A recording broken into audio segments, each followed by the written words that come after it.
Mga kapuso, bago sa saksi, nasusunog pa rin ang ibakan ng recyclable materials, gayon din ang 5 bahay sa Barangay Catmon, Malabon.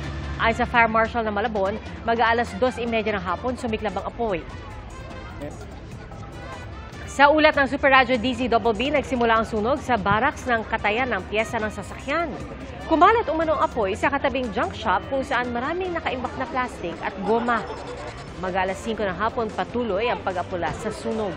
Sa ngayon, under control ang apoy pero hindi pa fire out. Patuloy na inaalam ang sanhi ng sunog at kung ilang pamilya ang apektado. Mga kapuso, maging una sa saksi. Mag-subscribe sa GMA Integrated News sa YouTube para sa iba't ibang balita.